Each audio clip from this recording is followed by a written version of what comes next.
We are lucky to have Rob McKenna here to lead us in the invocation, followed by the Pledge of Allegiance, led by Councilmember Perstuck. If we could all please rise. Thank you. Always a pleasure to come and open us in prayer. Let's pray. Heavenly Father, so thankful for this city and this community, Lord God. I'm so thankful for the people of it and its leadership. And Lord, to be able to come tonight and to seek you, Lord God, and pray over our city, Lord, that brings covering. Lord, I pray for our leaders tonight. I pray for our council, our mayor, Lord, the administration staff of the city of El Segundo, Lord God. I pray that they would not lean just on their own understanding, but lean on you. And Lord, bring wisdom, bring discernment and decision-making and choices. And Lord, as always, when I pray, I'm so thankful for the protection that you give us, that you cover our firefighters and our police officers, Lord, that you watch over our teachers and the teachers, the school administrators, Lord God. Lord, thank you so much for the blessing of all the city workers, those that keep our city clean, Lord God, and keep things repaired. And Lord, we're excited about what the future holds for our community. So Lord, thank you for going before us. Thank you for watching over us. And thank you, Lord, for tonight that you would bless it in every way. We pray this in your name. Amen.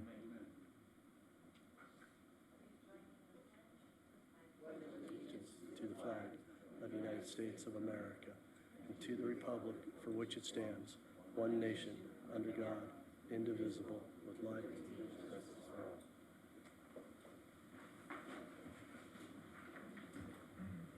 Thank you, Pastor McKenna. Thanks for being here. And thank you, Carol. All right, we have a couple special presentations this evening. Oh, I'm sorry. Yeah, roll call. Thank you, Madam Clerk. Would you please take roll call? Sure. Mayor Boyles. Here. I went backwards, sorry. Well, let me start over again. It's been 6 weeks. This break has been rough. It's been a rough break, yeah. Councilmember Giroux. Here. Councilmember Nickel. Here. Councilmember Perstuck. Here. Mayor Pro Tem Pimentel. Absent. And Mayor Boyles. Here. All right, you're set. Thank you. Okay, we have a couple special presentations. We've got introduction of Recreation Parks and Library Director Ali Mancini. Mr. George? Yes, thank you, Mayor. Yes, it really gives me pleasure to introduce Ali this evening to the council, to the community. I know you've seen her around City Hall the past roughly month and a half, but first time to introduce her as our new, actually even our new department, Parks, Recreation, and Library Director. Ali comes to us with an extensive resume, most recently from the city of Signal Hill as their community services director for many years, but also with that city for many years, working her way through rec supervisor up to manager and then department head. So she's worked the extensive roles within the Parks and Recreation field, and we're really pleased to have her. She's kind of hit the ground running and has really been a great asset so far to the manager's office and to the entire department over there. So welcome aboard. Thank you, and Honorable Mayor, members of the City Council, and Mr. George, thank you for this opportunity. As Mr. George mentioned, it was a quick start, a lot coming right out of the gate, but I wouldn't have it any other way. It's been great getting to know the residents and getting to know all the amazing things that are going on in the community, and I just look forward to serving with you all, alongside you all, for the residents here in El Segundo. So thanks. Thank you. Welcome. Yeah, and family member, right? Was there Yes. family? Yeah. My mother retiring. Yeah, please, yeah. This is just a fun fact for some of the people that may not know that my mother was actually also in Parks and Recreation, had a long career, and retired out of El Segundo as the Director of Community Services back in 2006. So I follow in some big footsteps. Love the legacy. It's awesome. Thanks Thank so you. much. All right, next up we have a commendation, and we're going to have Council Member Giroux read the commendation, and we've got Mark Bloom here to accept. And so you can come on up, and he'll read the recommendation, Mark, in honor of your victory, your great victory overseas. Yeah, Councilmember Giroux. Mark, please forgive some of the pronunciation if I butcher it, all right? But I'm going to give it a shot. All right. Whereas Padel, I'm good so far? You are. All right. Is a racket sport typically played in doubles on an enclosed court, roughly 1/3 the size of a tennis court. Scoring is the same as tennis, and the balls used are similar. The main difference is that the court has walls, and the balls can be played off them similar to racquetball. And whereas Padel is played in 78 countries worldwide, on 30,000 courts around the world, with 35 different international federations. And whereas the 21st annual 2022 World Maccabiah Games, close enough? Maccabiah Games, which took place in Israel during the month of July 2022, welcomed athletes from around the world of all ages and backgrounds as they competed in an Olympic-style competition. The World Maccabiah Games is the third largest international sporting event in the world, with over 10,000 athletes representing 85 countries in 45 sports. Only the Olympic Games and FIFA World Cup are larger international sporting events. And whereas this year marks the first year the game of Padel was included in the Maccabiah Games, over 25 countries competed in the game of Padel. 3 countries had over 12 players, which this makes the victory even sweeter. Whereas the El Segundo resident, Mark Bloom, was on Team USA, which took home the gold in the Padel team competition, a Davis Cup-style challenge where each country played 3 games that battled each other on the court.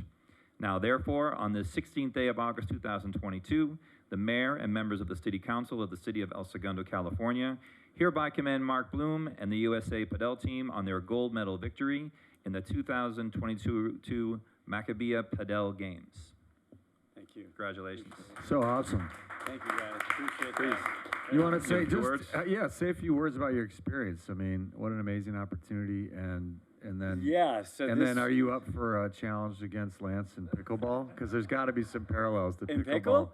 I know you Oh, got I a went for court, an exhibition in He's got a pickle. home court advantage, literally. in well, his backyard. and I was there. I helped with the pickleball exhibition, so it will be a sport. And I actually was there helping them share pickleball. So the answer is definitely yes.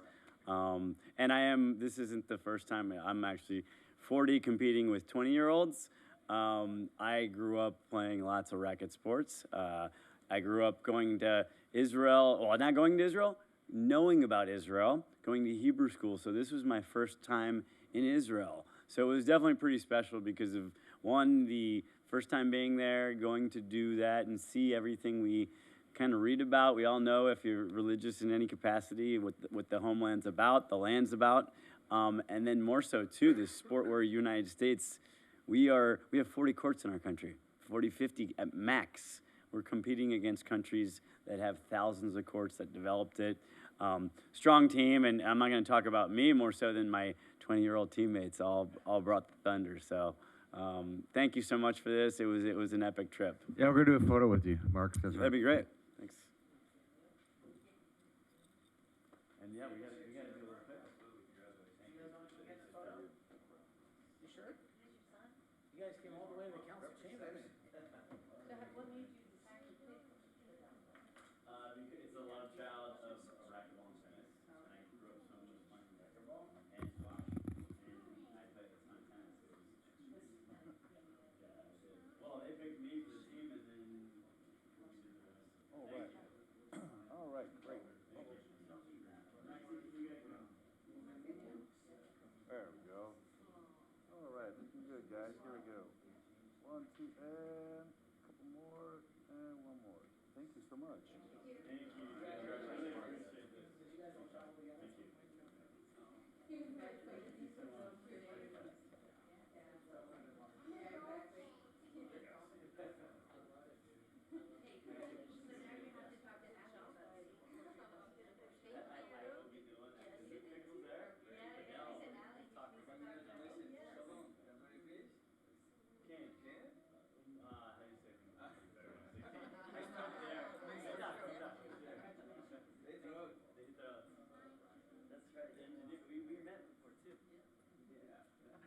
All right, that's great. Thank you. By the way, just one of the proclamations will be read, ideally at the Beach Cities Relay for Life, which is going to honor Mayor Bill Brand of Redondo Beach, who's been struggling with cancer for quite some time. So that is going to be delayed till a future date.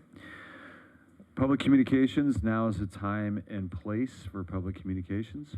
And Mayor, if I might just, given it election season is now, I guess, officially out of the way, I generally make a statement before each of the meetings that city council meetings are not places for election activities. Election activities under case law and under the FPPC regulations provide that city monies cannot be spent on such. These meetings are for city business, which does not include politics.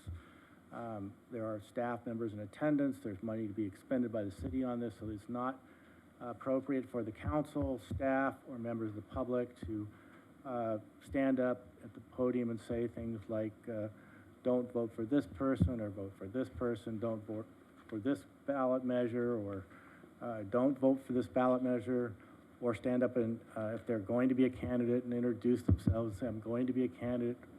None of that is appropriate during this forum.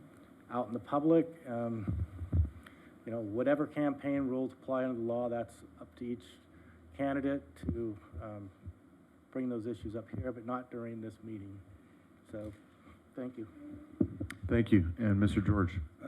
Yes, Mayor, if I could just ask the council, prior to the meeting, if you could consider two changes to the agenda.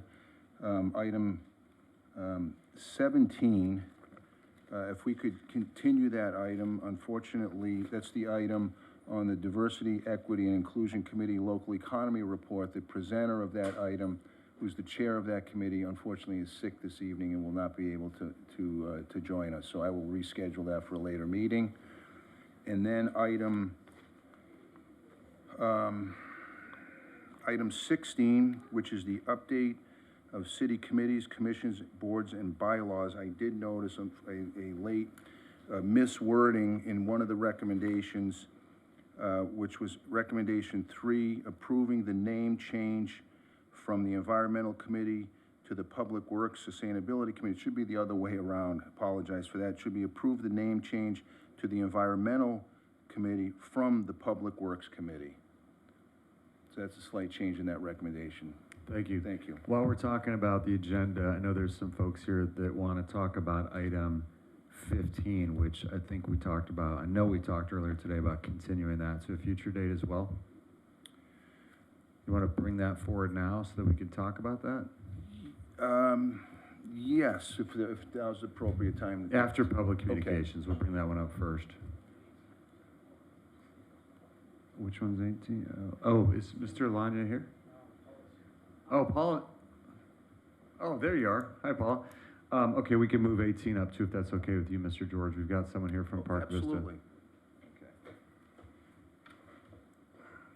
So we'll go into public communications, and just to clarify, we're going to move 15 and 18 up, and we're going to continue 16. Thank you. All right, Melissa Moore is up first.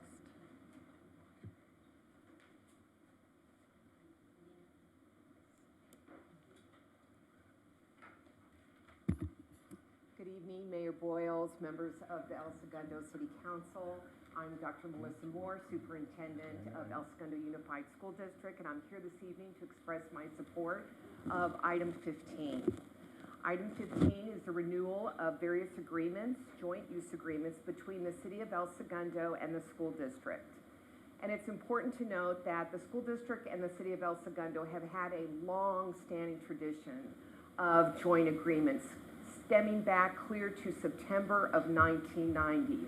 What a tremendous tradition that really speaks highly about the city and its investment in the children of this town. What is the why behind the tradition and the foundational beliefs behind these agreements? I believe it is best summarized in the 2012 agreement, which indicates the city is concerned with the continued quality of education, recreation, and extracurricular activities that its residents, particularly its minors or children, receive and desire to provide support to the district. In addition, the city indicates in our agreement that such services benefit our youth and keep them out of trouble, basically. So it's less on fire and city and police because it has kids involved in use of recreational services. In addition, the city believes the district's educational services play a critical role in the lives of our children in educating them as democratic citizens and the knowledge to the community and increase the quality of life for the city. I'm very pleased to say as early as March of 2022, we entered into discussions with the city manager at that time, interim city manager Gerald George. Daryl and his team were super responsive. We engaged in numerous meetings, thoughtful conversations, really listening sessions to hear what are the shared interests as it relates to the agreements moving forward. When additional questions rose, city manager and his team were highly responsive with any and all follow-up. So the school district is extremely grateful for our unique partnership with the city and look forward to continue to work towards cooperatively moving forward in the future. And thank you for your consideration, and we highly support all three agreements this evening. Thank you. Thank you, Dr. Moore.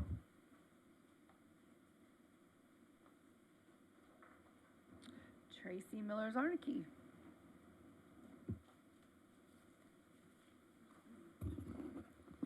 Good evening, Mayor Boyles, council members that are able to join us today, and everyone else in the room. Happy to see you all after you had a nice long summer break. Obviously, my name is Tracy Miller-Zarnicki. I'm here to talk a few quick comments on a few agenda items, wearing a couple different hats. So first, I'm going to put on my Environmental Committee chairperson's hat. Per D14, the ordinance amending our municipal code to implement State Assembly Bill 1276 regarding single-use foodware, accessories, and standard condiments. I'm here to echo the sentiment of support that you saw earlier today in email from Craig Cadwallader, the policy coordinator of Surfrider Foundation from the South Bay chapter. We all think it's important to move forward with less waste regarding single-use items, thanks to the state's hard work in this capacity. And I think it is smart of our own staff is the ones to enforce it here, because local accountability makes the most sense.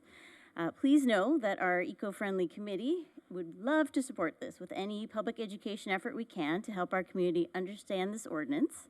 And perhaps that might include sort of a see something, say something campaign that we can use the website, the report a problem option on there, so that our staff isn't blindly running around town trying to enforce this, but rather if they hear of restaurants that are not doing it, you know, staff can be asked to inform them or warn them, and hopefully we don't ever get to fining anybody about this enforcement. So whatever you want, your committee is here to help get the public education out on this. And as you already know, these on-request sort of practices are actually money-saving measures for our businesses because it's less waste that they hand out freely. The other item I was going to talk about is regarding D16, the update of the city committees, commissions, and bylaws. I love the consistency that you're doing to try to bring all the committee structures as a whole into line and adjust terms and all that. I'll echo what I hear is now corrected in the paperwork that I hope you do go back to the name, the Environmental Committee. Again, you know, other cities have environmental people on staff, and this is the very least we can do to focus on environmentality in our city. So please don't strip that away from the title, because that's just bad optics. And as you know, we here have some environmental concerns locally that we should continue to focus on. So please do keep that name. Okay, now I'm going to put my El Segundo board president hat, my ESUSD board hat on, just to say, D15, whether or not you hear it tonight, your colleagues who sit on the dais across town from you have spent a lot of time working with staff, really studying this and understanding all the shared things we have in town and looking at what makes sense so that we can all jointly, continually partner in taking care of our youngest residents of El Segundo. So we're even more grateful that your revenue has bounced back nicely, the TOT coming back up again. So hopefully that helps alleviate any stress about budgeting and whatnot for those items that are on there. So I'll try to stick around if anybody has questions about any of these items that you want to throw my way. Otherwise, I thank you, as always, for your service. Thank you, Mrs. Miller-Zarnicki. All right, next up, Ryan Baldino.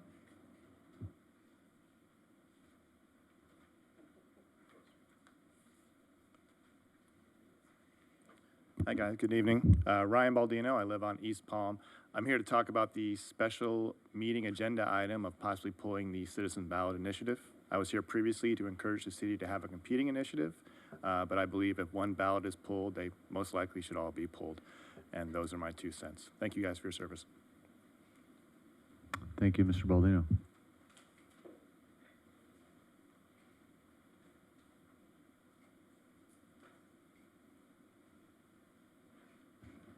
That's all I have for speaker cards. Anyone else? Alrighty, good to go. All right, we are closing public communications. So we are on to city manager follow-up. Anything? Yes. Actually, in terms of the ballot measure item being pulled, can I turn that over to the city attorney?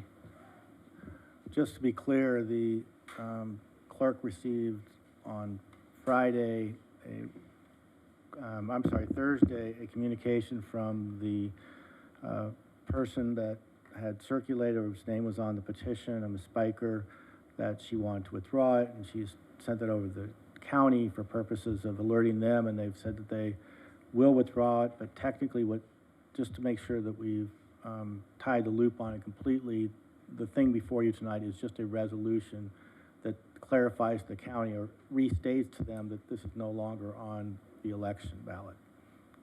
It's not on discussion tonight whether to poll one of the city's measures or not. It's just a ministerial act to inform the county that the measure by the citizen has been polled and withdrawn. But I think it's important to state that we can't pull ours even if we wanted to. Am I correct on that? Yes, legally, there are different opinion about this, but even at the, if you were to believe that you could still pull it, it would have to be by 5 o'clock tomorrow. So there's not time to notice a meeting by then. And I don't believe under the way the code's written, I believe your time expired on Friday. Okay, so I'm confused. It's confusion because, but I think we got to clarify this because you got a lot of people watching on this one, right? Okay, So my understanding was that we had until like 3 o'clock yesterday to do this. If you wanted to put it on the agenda, yes. According to the county, they said you could still do it. But the county is relying on a election code section that relates to special elections. This is not a special election. So I think the county has put out information that I don't agree with because it's not a special election. I don't, but they're not a judge. They don't enforce the laws. They just put stuff out, and sometimes they're wrong. And I think they're wrong that you had until like Friday last week to do this. So you could have attempted it at a meeting today, but it would have been interesting whether a court thought that was okay or not, which would have been risky. So either way, it's too late, Yes. regardless of whether the county's right or not. Okay. Cool. Thank you. Thank you. Thanks for clarifying that. All right, we're going to move on to procedural motions. Read all ordinances and resolutions on the agenda by title only. Would someone like to move approval? Giroux, so moved. Thank you. Persick, second. Okay, all those in favor? Aye. Aye. 4-0. Consent. Any polls on consent? Can I make a clarification? Yes, please. So for approved regular city council meeting minutes of June 21st and special of July 19th, it should also read and July 26th. So you had 3 set of minutes in your packet. See, our summer wasn't that long after all. It was not. Thank you. Okay, with that clarification, are we still good on the first and second? Or, I mean, no one has any polls, I should say? No? Someone like to move approval? So moved. Thank you. Persick, second. All right, great. All those in favor? Aye. Aye. 4-0. All right, moving along. Okay, so we moved up item 15. And here, the idea is that I personally, and I think at least maybe one other council member based on my discussion with Darrell, would like to see a little more information when it comes to this item on joint use agreement. Specifically, when it comes to, it's very clear in terms of what the city's provided, and I'd like to see the other side of that, which is what is the school district providing. So it's consistent with what I've said in the last, 6 years I've been on the city school subcommittee, which is when we do these joint use agreements, I'd like us to understand both sides, both parties' contributions. So that'd be my take. And so, frankly, I was expecting to see that in the staff report it's not there, it's no big deal. I'd just like to see that before we decide on it going forward. Councilmember Drew. Additionally on that, I think that obviously we're trying to be as transparent as possible on everything. You know, people ask where the money goes all the time, want to know where it's at. And while I think we're all in favor of you know, the support that we give to the district, I think we have to be transparent on what it actually is that we're doing. So from a financial piece, you know, what was from 2012 to 2022, what was in that agreement? How much was the benefit, or how much was the cost out of the general fund, or approximate cost? Just so we know where it is. That's all we're looking at here. And the other thing I do definitely have an issue with is the length. I don't believe there should be any agreements that we make up here that are 10 years. It doesn't make any sense. Socioeconomic factors change rapidly, as we found out the past few years. I just don't see the rationale in doing something like that. I think 3 years, 5 years, that's a more normal long-term plan nowadays when things are so volatile. That's just my 2 cents on that. Yes, I did receive questions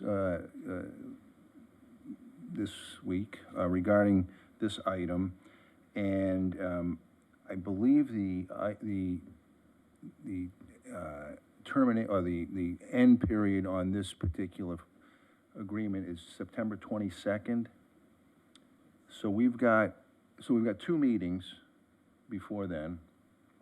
So in light of the questions that were brought up to myself and staff regarding the exhibit and some other elements of the agreement, I can go back with the school superintendent, discuss those items, and bring it back to you at one of those meetings.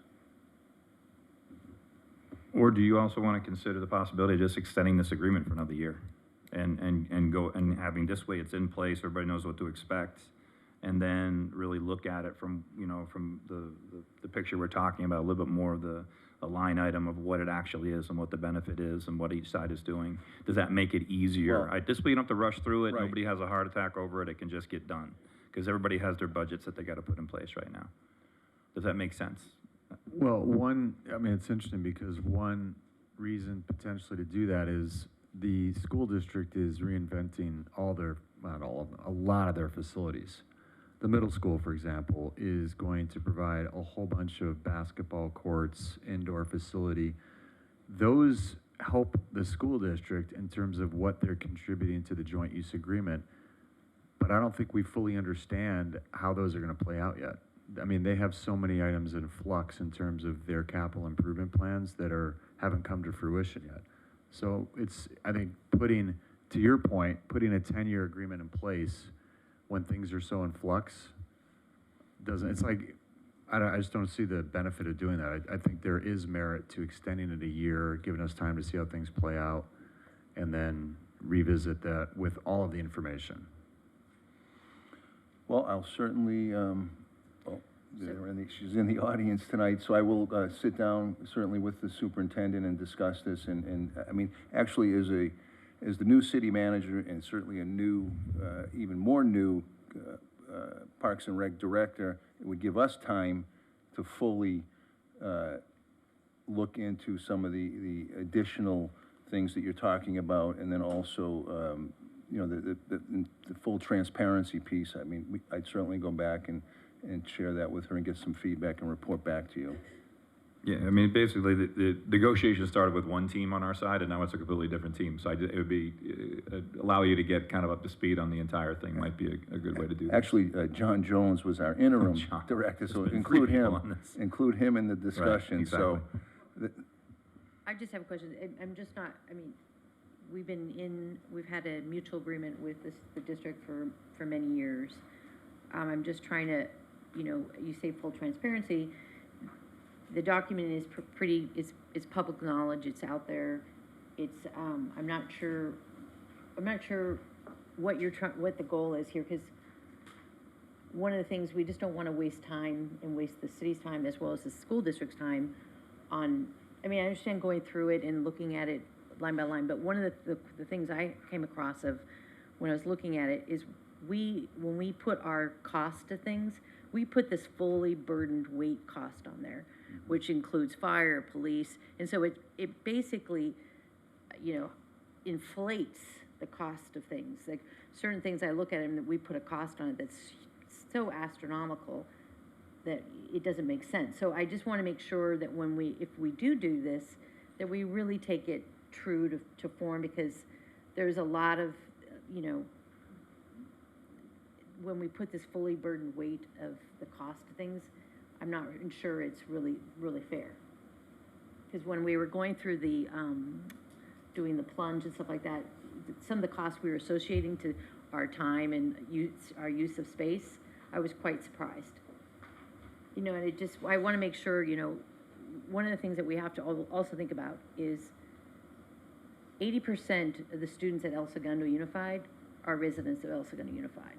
So this is their school district. So I just want to make sure that's real clear and that we support and we do whatever we can to support the district.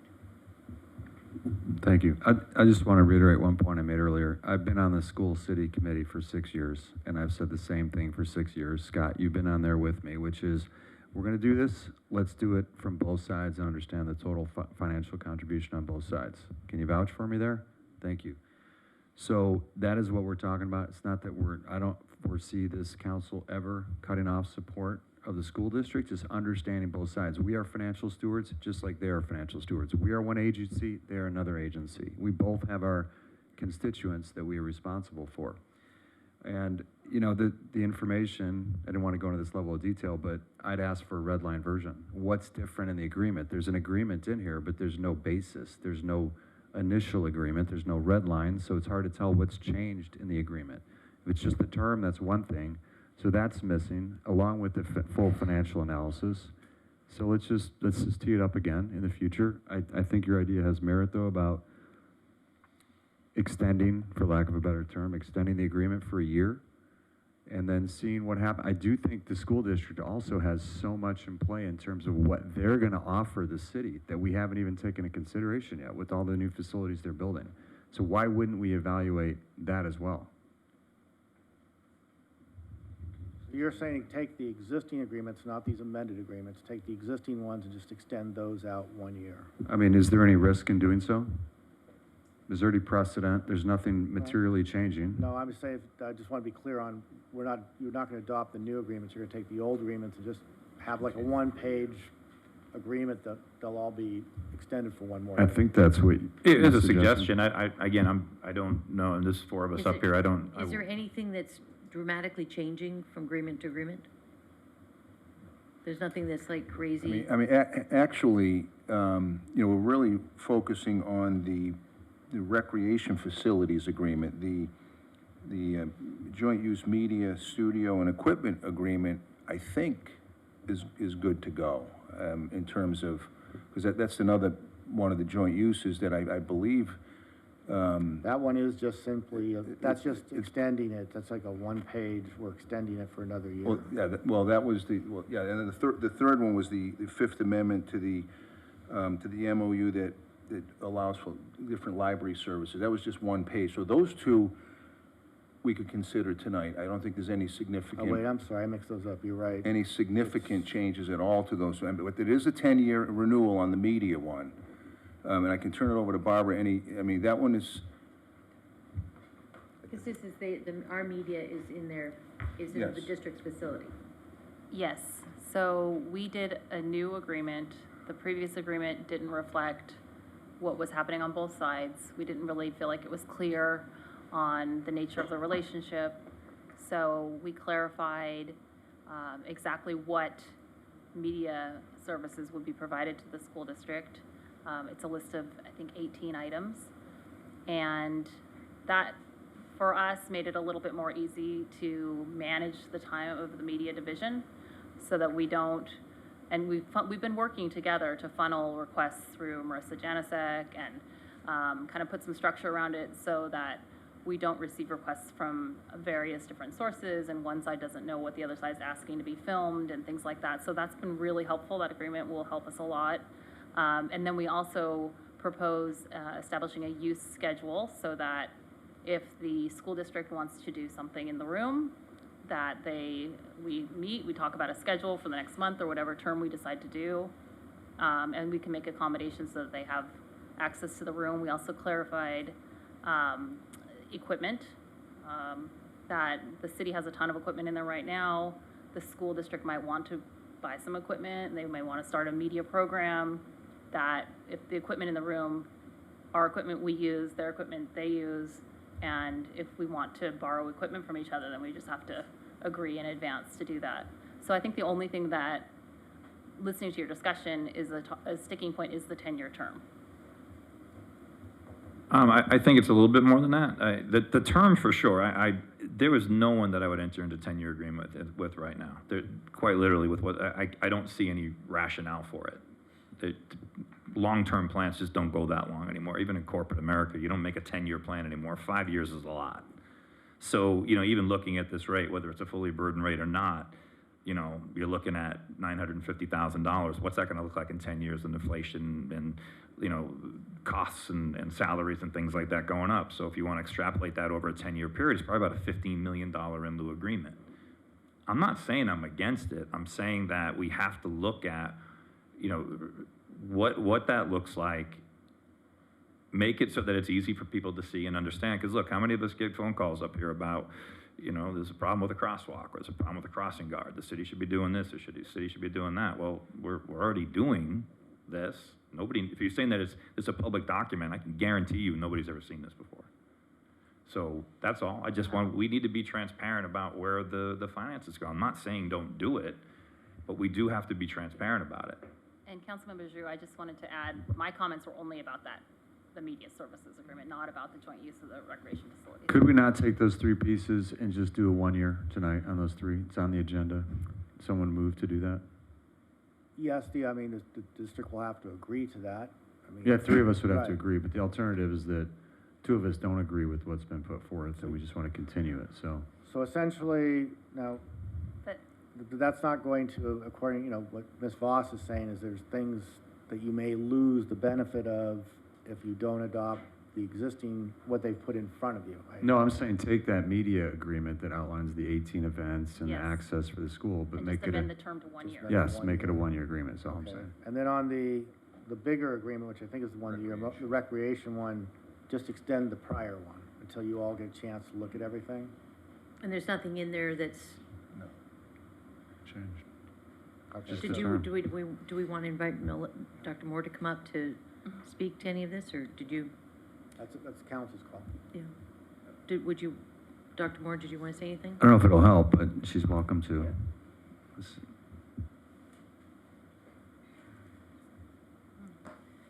Yeah, I would just like to add that in the proposal, one of the specific changes that was offered was use of Center Street Field.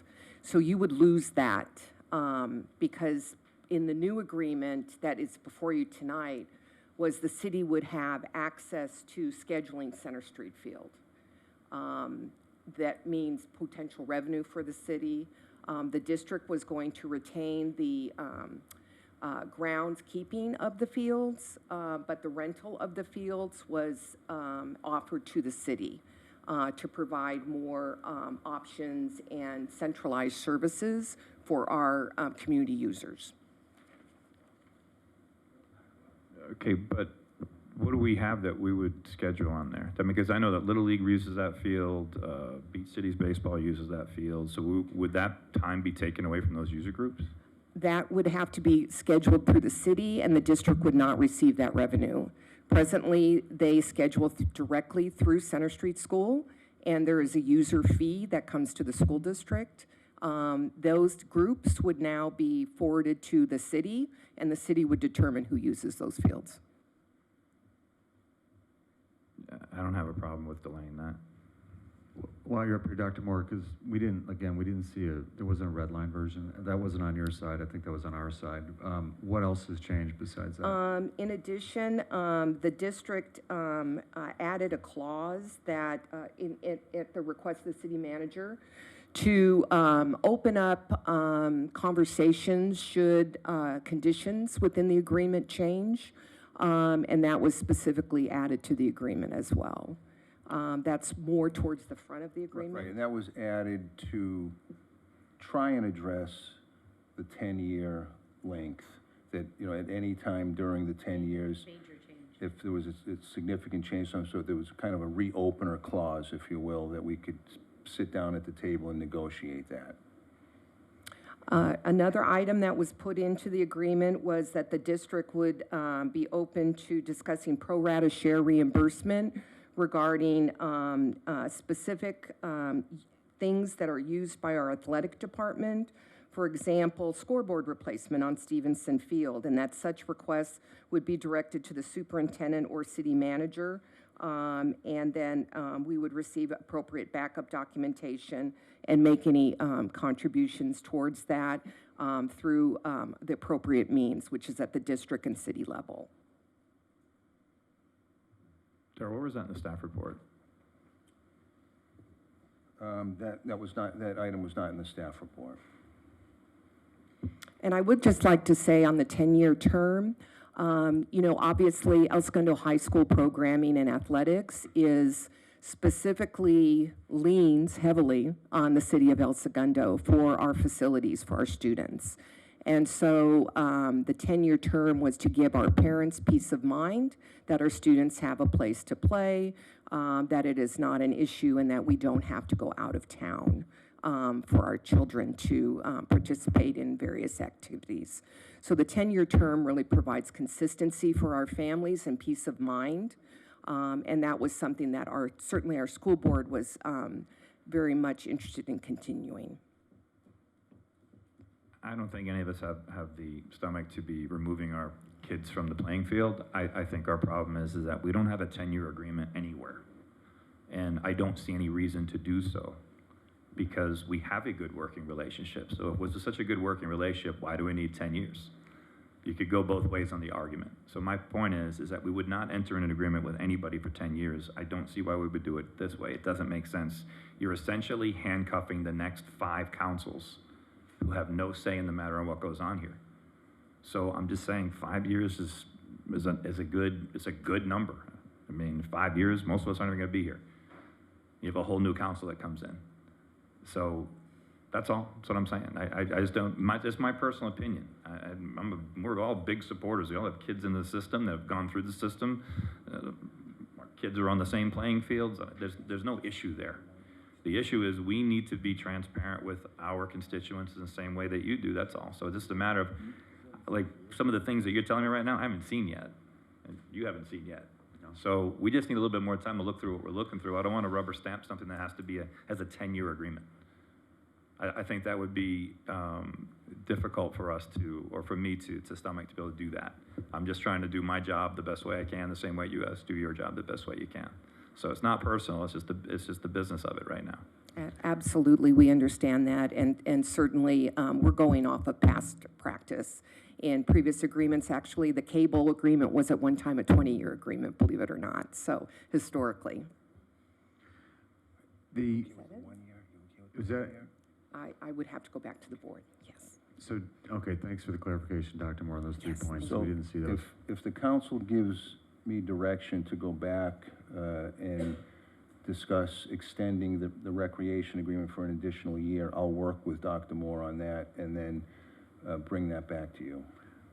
Yeah, I mean, I think what Dr. Moore just articulated further reinforces to me that we need to look at this again, because there's points that we just learned about.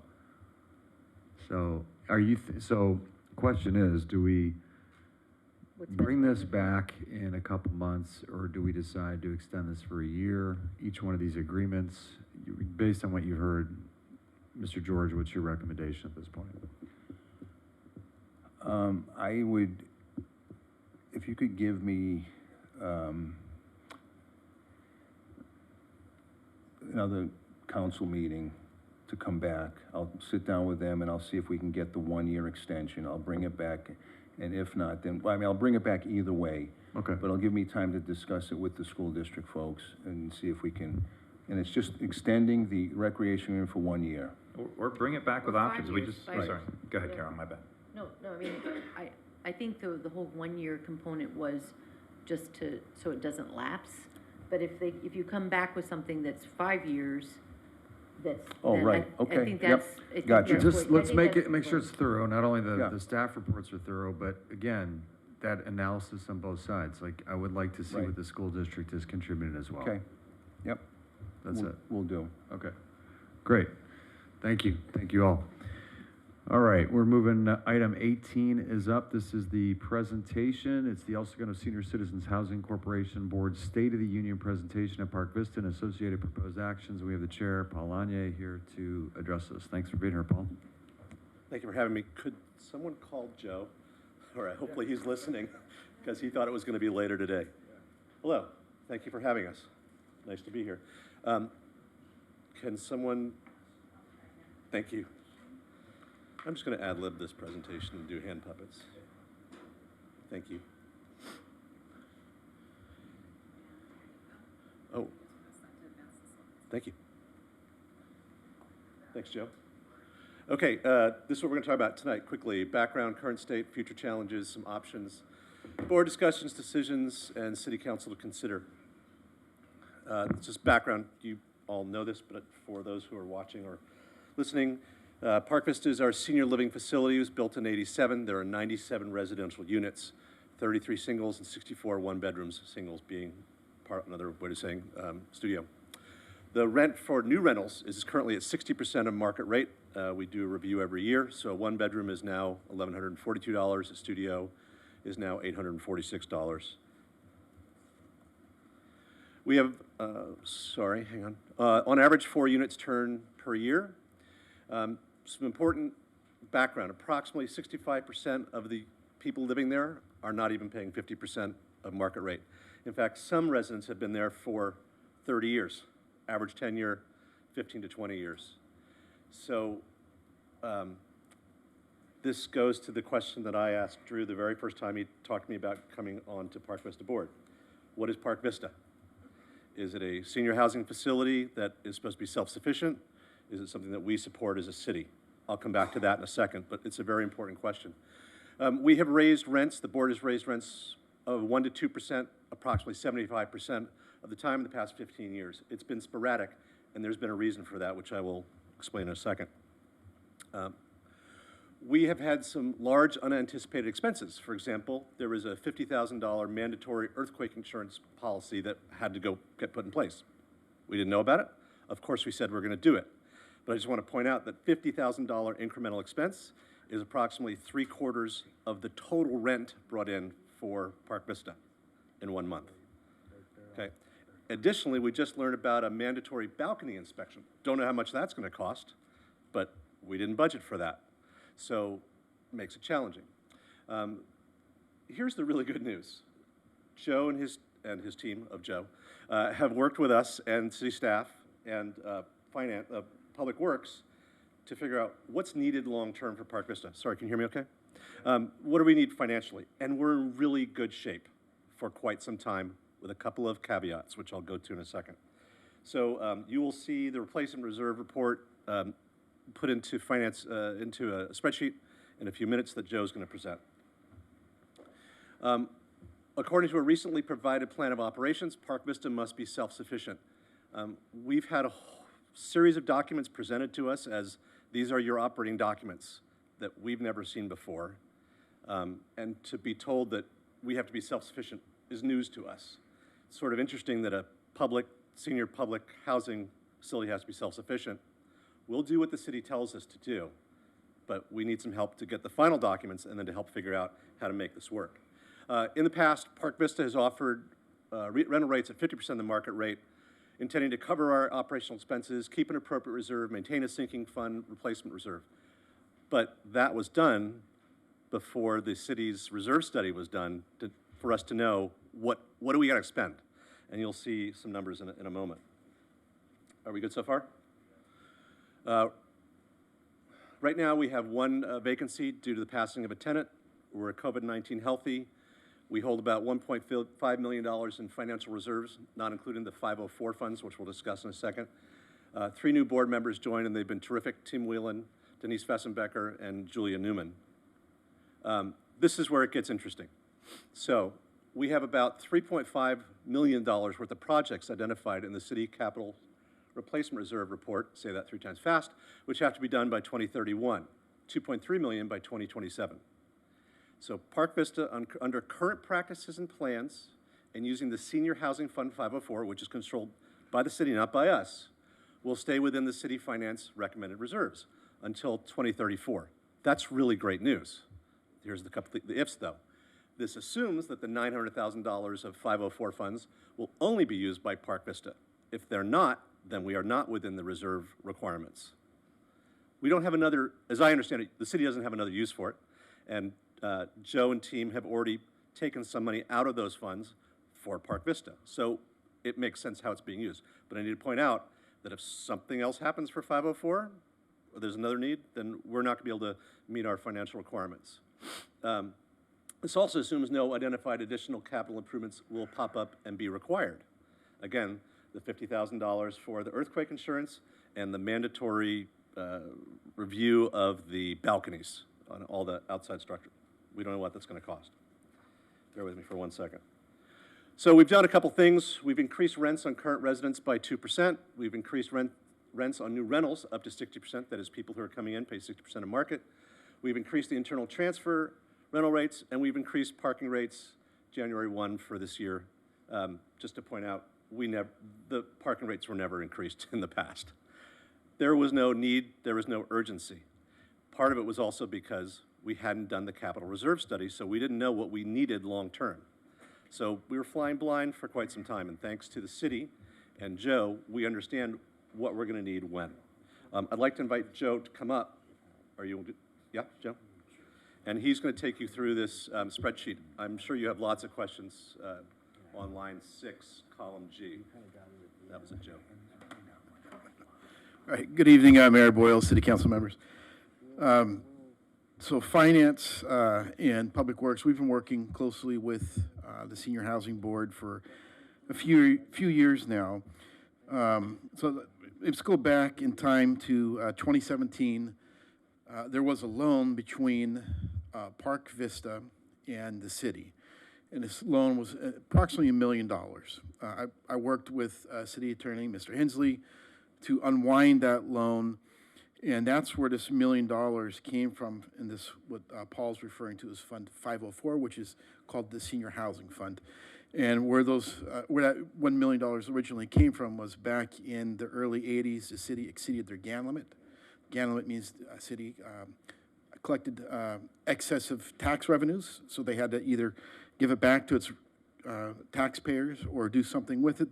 City decided to go to the ballot box and decide, citizens, do you want this money back or do you want to use it towards senior housing? The voters of El Segundo approved senior housing, thus Park Vista came into place.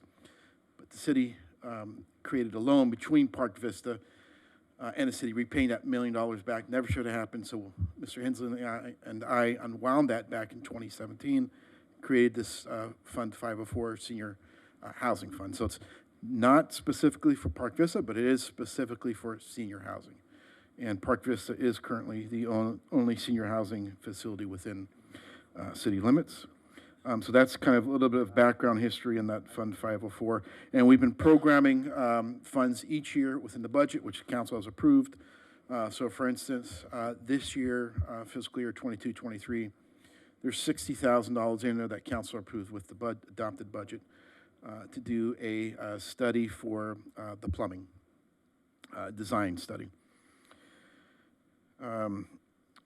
Let's go. I know this is kind of hard to read, very small, a lot of details, but if we go to 2022 far left, top far left, the annual revenues right now collected, and this is rent only, it exceeds $800,000 a year.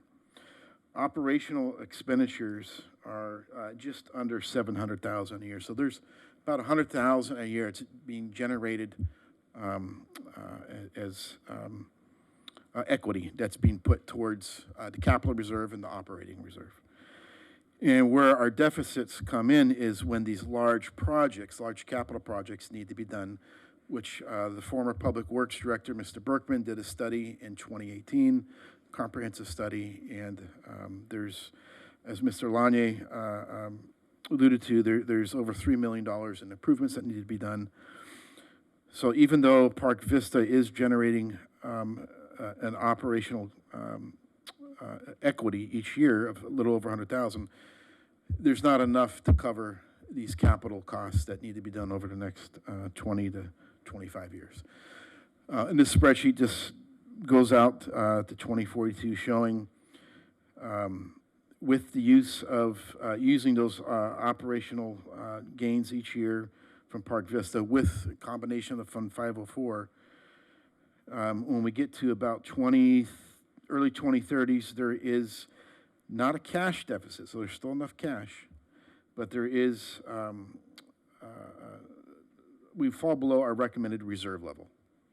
And that's what Mr. Lanier asked me to address. So this spreadsheet includes some changes to the current practices. So right now, the Senior Housing Board is allowed to increase rents up to 2% without coming to council. And typically they do that every January, February. This scenario here includes a 3% rent increase starting in 2023 through 2026, so about 4 years, and then going back to the 2%. And that provides enough equity to help get us through the capital needs we need. It also includes a 2% increase in the parking fee every year. That was raised this past January. Prior to that, I think it has been 10 years, maybe 15 years since it was last raised, the parking fee. That helps maintain the parking structure and the operational costs of the parking. Let's see what else. It also includes, the council recently approved going from 50% of market rate to 60% of market rate. I believe that was approved last year by City Council and has been implemented recently by the Senior Housing Board. So new tenants now are paying 60%. In this scenario here, we're recommending going to 65% beginning in 2027. And then that will get us through all the operational and capital needs that Park Vista requires. Again, there's not a cash deficit, but we do fall below our recommended reserves in early 2030s, but then those reserves get replenished after we go through all the capital projects. Any particular questions? I just have one question. You said about in 2027 going to 65%, but if Yes. you're only having a 4-unit turnover every year, how is that really going to make an impact? Over time. Okay. So over time, it makes a difference. And that's where, so this spreadsheet goes out to 2042. You can see the revenues are starting to have significant increases compared to the prior years. So over time, it makes a difference. Okay, thank you, Council. Okay, yeah, thank you. I didn't know you were back up. Okay, good. I am, but it'll be brief.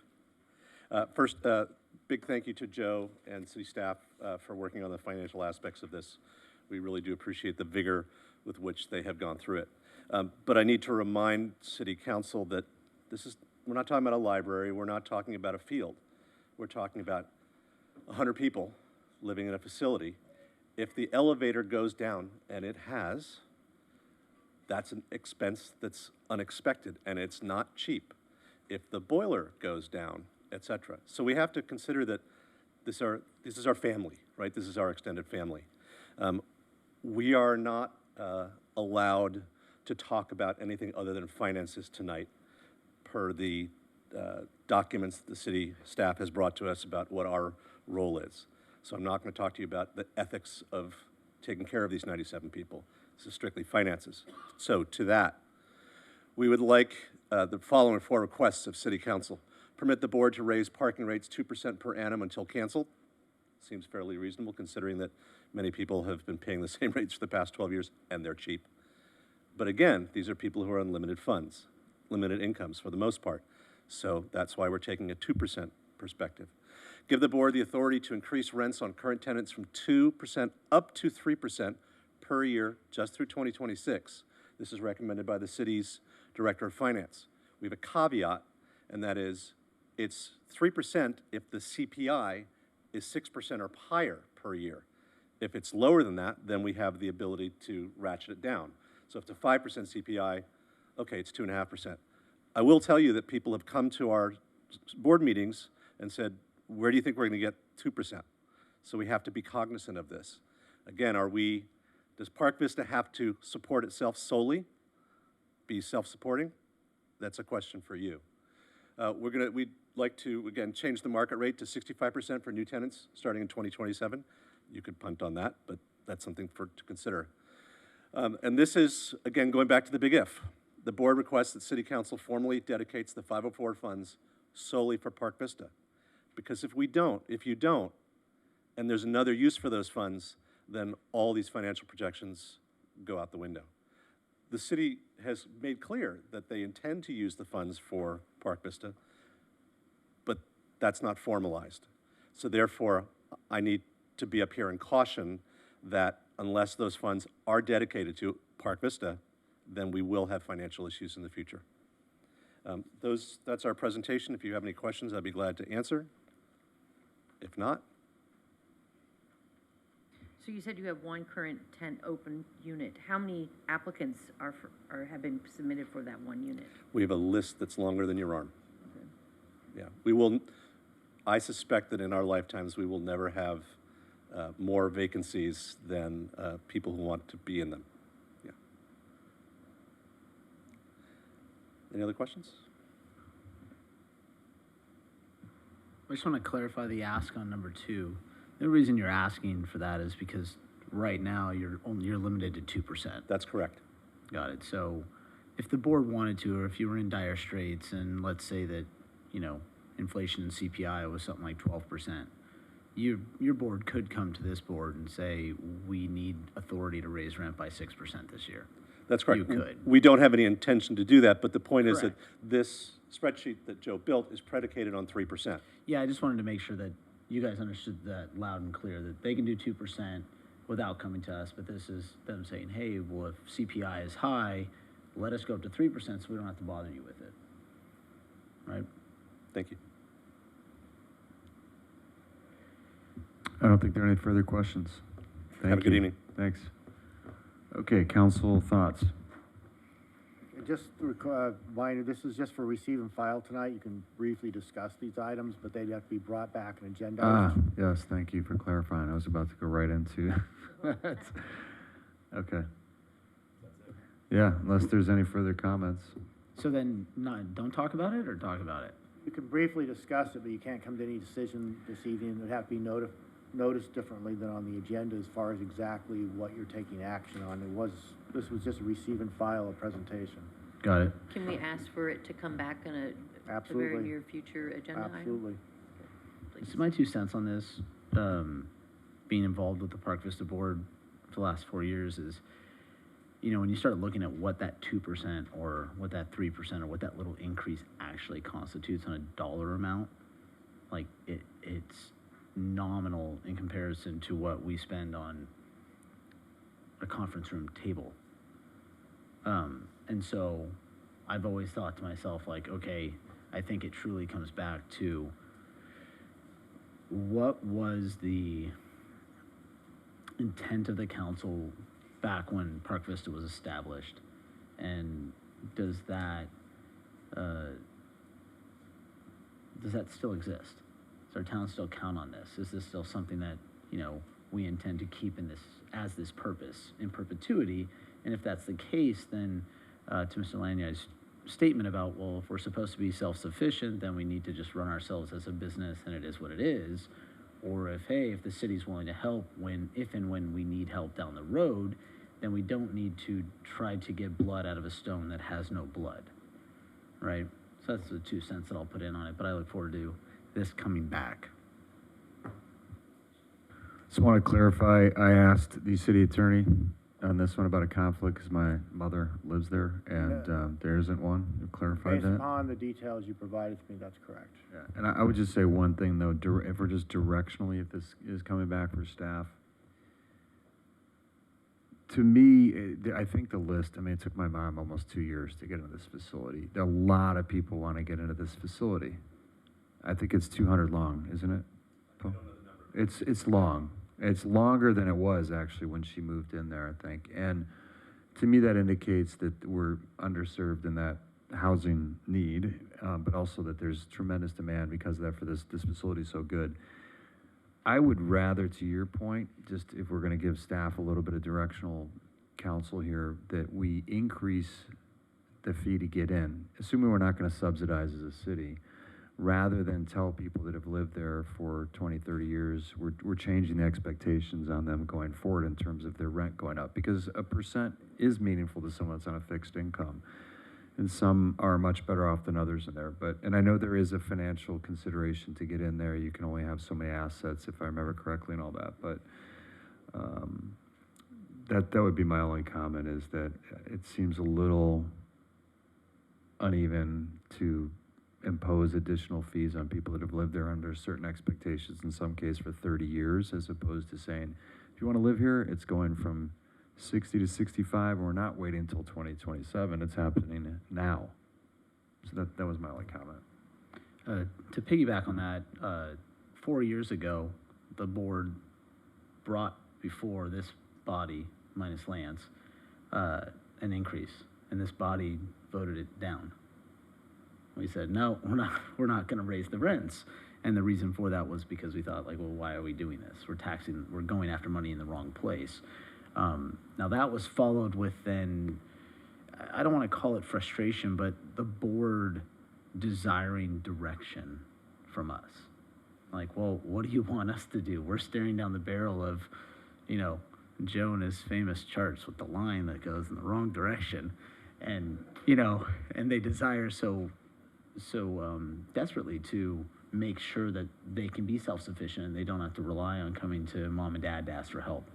And so I just think moving forward, it will be very important when we have this discussion on these items that are being requested of us, that we also express maybe each one of our personal feelings as to how we see the future of Park Vista.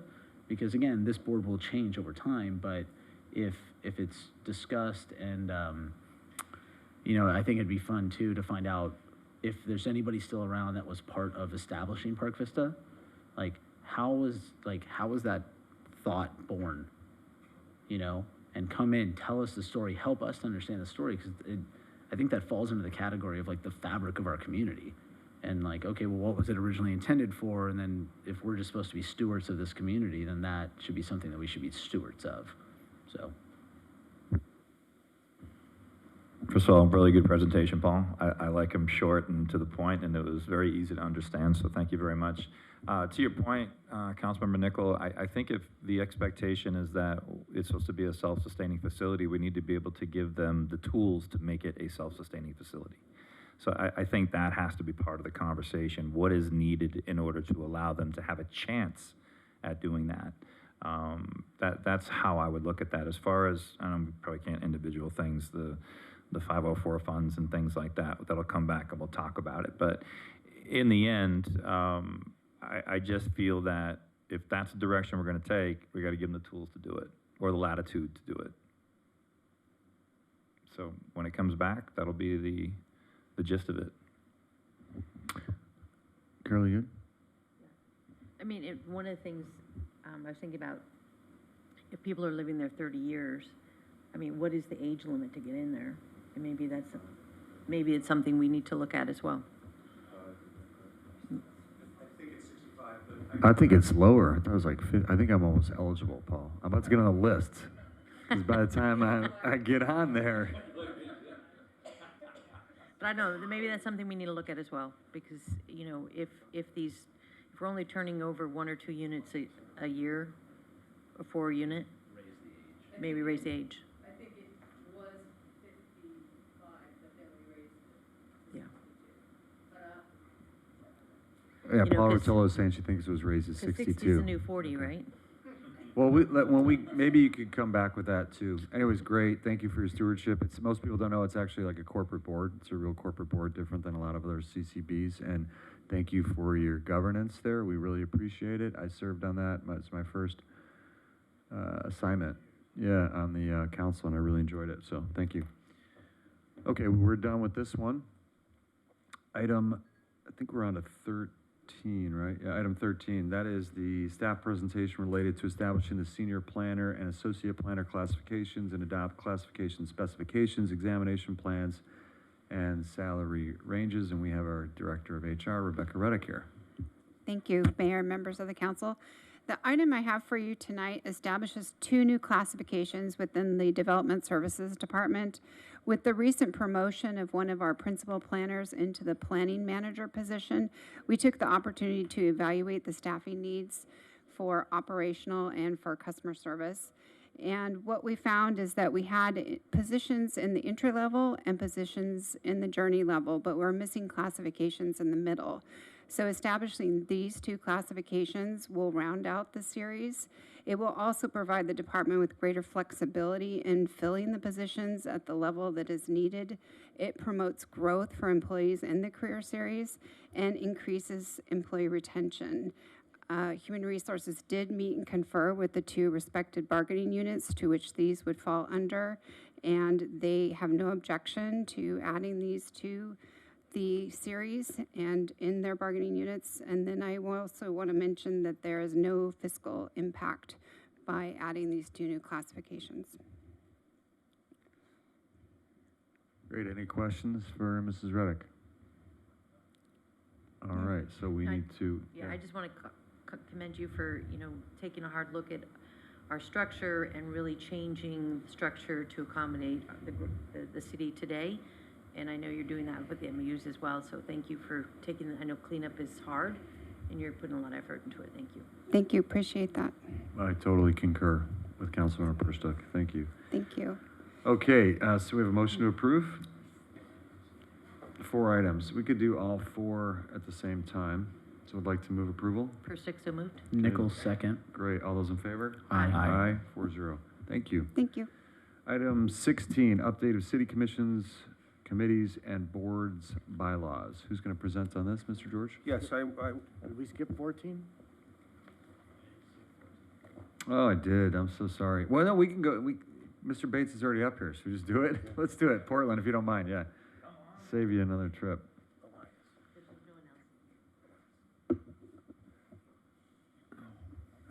I was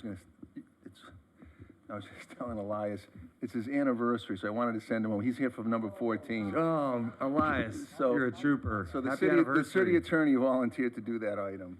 Go ahead. Sorry about that. Thank you. Have a great night. Sorry to keep you. Yeah. Yeah, so, yes, Mayor, on item 16, which is an update to the city committees, commissions, and board bylaws. Back in January, this item was, not this particular item, but the item regarding the bylaws of the boards and commissions were before you, and you directed staff to really take a closer look at all of the boards and commissions and make recommendations on how to make all of them, make them all a little more uniform in operations and guidelines and structure and so forth. So over that period of time till this evening, Portland and the board liaisons and others have participated in discussing how to do that. So tonight we do have a series of recommendations that we think helps streamline the boards and commissions. We've gathered, as I said, information from each of them to tweak some of the bylaws to make them more efficient and kind of flow better as an organization, as a board or commission. So I'll turn it over to Portland now to kind of go through the structure of those requests to modify the bylaws. Good evening, Mayor Boyles, council members, city manager, city staff, and members of the community. As a city manager just stated, I'm going to give an update on the City of Segundo's committees, commissions, and boards. First up, our recommendations. Recommendation number 1 is to approve the proposed update to El Segundo's committees, commissions, and board bylaws to make them uniform. Recommendation number 2 is to require all members of CCBs to attend training with the city deputy city attorney on rules of parliamentary procedure and code of conduct. Recommendation number 3, City Manager George referred to earlier, where we want to approve the name change from the Public Works Committee back to the Environmental Committee. Recommendation number 4 is to approve the Diversity, Equity, and Inclusion Committee meeting time change from 4:30 p.m. to 6 p.m. And recommendation number 5 is to alternatively discuss and take other action regarding these items. So the fiscal impact, the proposed recommendations will result in expenditure budget savings, reduced duplication of effort, more efficient use of staff time, and improved implementation of the city's strategic plan. As City Manager George gave you with some of the background information at the January 18th El Segundo City Council meeting, a staff report was presented that highlighted El Segundo's committees, commissions, and boards. City Council directed staff to take a closer look at the bylaws of the 9 CCBs and make recommendations on how to make all city CCBs uniform in their operations. The staff have a series of recommendations for the council to make the CCBs uniform. City staff received input from CCB liaisons, department directors, individual council members, and staff to update the bylaws. So staff received recommendations from each CCB liaison, department director, and council member in order to make updates to ensure all El Segundo CCB bylaws are consistent and uniform. The following language should be included in each CCB set of bylaws. First is appointment authority. Candidates will be reviewed and recommended by the CCB chair and vice chair, and the subsequent interviews and appointments will be made by the city council. Removing a member. All board and committee members shall serve at the pleasure of the city council and may be removed at any time and without cause by a majority vote of the city council. Removing a member because of absences. When any member has 3 or more consecutive absences, or a total of 6 or more within a 12-month period, the member's seat could be deemed vacant. Removing a member based on conduct. The CCB chair and council liaison can make a recommendation to the city council to remove a member based on conduct, and that member could be removed by a majority vote of the city council. Conduct at meetings. Meetings will be conducted based upon the latest edition of Robert's Rules of Order or similar rules of parliamentary procedure. For example, Rosenberg's Rules of Order. Where there is a conflict between the parliamentary guidelines and these bylaws, the bylaws should have precedence. Failure to strictly follow parliamentary guidelines shall not invalidate an action of the committee. Also, staff support. The board or commission staff liaison shall confer with the department head to determine if a request for research by the committee requires extra dedication and staff time that may not be available. And also sunsetting or the dissolution of a CCB. The City of El Segundo CCBs could either be dissolved or sunsetted in the same way that it was established or authorized. And below you'll see the authorization sources of all the CCBs and how they differ. And last but not least, we have CCB Recess.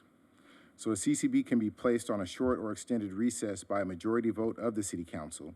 City Council could determine if a recess is necessary based on a CCB's workload and progress or lack thereof towards accomplishing assigned council objectives. So there are also some additional items for discussion. The following items were identified for council discussion based on additional staff and council interviews, and I know Mr. George had some comments. Thank you, Portland. Yes, these items are not necessarily recommendations this evening, but should you desire to have additional discussion this evening, we did lay these out as things that came up as we've received input regarding this evening. And one was to hold an annual joint meeting between the council and all the boards and commissions. So once a year that would take place, which I believe maybe used to, but hasn't in quite a while. And we talked about it for years. Yeah, It's we've just been asking for it. It was like going to be a lead up to the strategic planning session, Okay. so that we could actually hear from our CCBs Great. before we, yeah. Excellent. Also, in terms of the time, let's see, based upon the following timeline, create a uniform onboarding process. Currently, the new board members and commission members are appointed throughout the year. As you know, Maccabiah handles the recruitment and the processing, and that happens throughout the year. So one of the discussion points was, let's do this less frequently, and then more on a consistent basis, maybe once a year or even twice a year, where we would also have the interviews. At one point in time, they would take the required training together at the same time, and then finally sign an annual statement that they've accepted the rules and regulations of the board and commission, so they would all be consistent in that manner. And then this also came up, and I'm not sure if you want to add this to the discussion, but maybe looking at reducing the term of a board or commission member from 4 years to 2 years, or maybe even 3 years. That was also an item that came up in our discussion, and that would be excluding the Planning Commission and the Library Board of Trustees. And then finally, consider removing the meeting times from the bylaws and allow each commission to set its own date and time. And it sounds a little, little too open-ended maybe, but from what I understood, every time a board or commission wants to change their meeting time, we've got to come back to the council for approval on that. So this would be to allow them to, collectively set their own times and dates for those meetings. So those were additional comments that came up that we offer up tonight. Yeah, that last one was actually me that I had a question on, is that I don't believe that the CCB should be meeting before 6 p.m. on any given time frame. They're public meetings. They're not going to be televised and recorded, okay? So in order to have transparency and allow people to make the meetings, they should not be starting any earlier than a city council meeting would have normally started. Unless it's a special thing that has to be done, which I don't see that happening very often. I just believe the caveat should be as long as it's 6 p.m. and later, okay, in my opinion. Yeah. That's great. Okay. Do you have more, Portland? Well, just, the next steps would be upon council direction, staff will direct the CCB liaisons to implement all approved changes to each individual set of CCB bylaws. Okay, stick around though. We might have questions for you if you don't mind, Mr. Bates. Okay. And then the one other thing was we were going to establish some board expectations and a board agreement so that, if when Yes. they come on board, they're given a board expectations and they have to sign a board agreement. Then there's others, we need to make sure that they sign the electronic use agreement. And I think they already do the confidentiality agreement, but we just need to make sure that that's all buttoned up and it's consistent and it's done annually so that there's there's transparency there. So that's handled by the clerk's office. Okay, I had a couple thoughts. One is the 2 years, I like the 3 throughout as a possibility too. I don't know how you all feel, but 2 years to me seems like we're going to be interviewing nonstop, and by the time you get up to speed, you're gone. It's just like, you're 4 years in a council, right? Time flies. So that was one that struck me as maybe needing to adjust. The other was I like Lance's idea about 6 p.m. or later, but they can change it. As long as it's majority vote in the bylaws. Right. I would think that there's a stipulation, provision in the bylaws that subject to majority vote. My only concern with that is, let's say, we're on a committee and we're like, you know what? Let's do 8 p.m. on Monday nights. And then the staff liaison comes to Daryl and it's like, they want to meet at 8 p.m. on a Monday. Like, I'm supposed to be leaving City Hall. I don't know. I feel like there's a fine line there, or if it's, hey, there's 4 of us and the 5th guy doesn't like to meet on Tuesdays, so let's all vote that we want to meet on Tuesdays at this time. Or if you, as the mayor, you start dealing out roles for fellow council members to sit on boards, and then here's a board that's like, well, I want to meet on the second Tuesday of every month at 6 o'clock. Now that's a good, yeah, I feel like because when you divvy out those roles, you're cognizant of like, when does this meet? Because you're not giving Lance 2 roles that typically meet at the exact same time.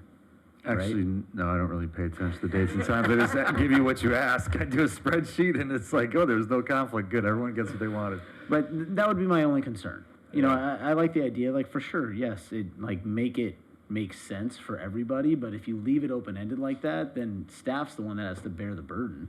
Yeah, I know there's a lot of meetings that have been starting at 3 and 4 o'clock. God, I'm on the LAX advisory thing. They start at 3:30 in the afternoon. I'm like, that's not working. So if we want to sit there and say it's got to be at the 6 o'clock start time, I'm fine with that. Or I just don't want it to be at a time when no one can actually get there. That's all.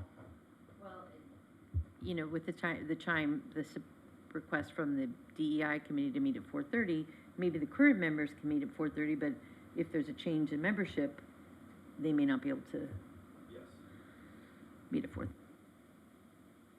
Okay, so where do we land on that one? It's 6 p.m. or later, but no later than 7? Or are we just saying 6 How p.m. about or on that later? if we add a layer of consideration by this council liaison, that, you know, if a board or commission decides to meet at a different time, that they'll discuss that with the council liaison, and where if you see it being an 8 o'clock time, you can, I mean, I don't know, just some other layer of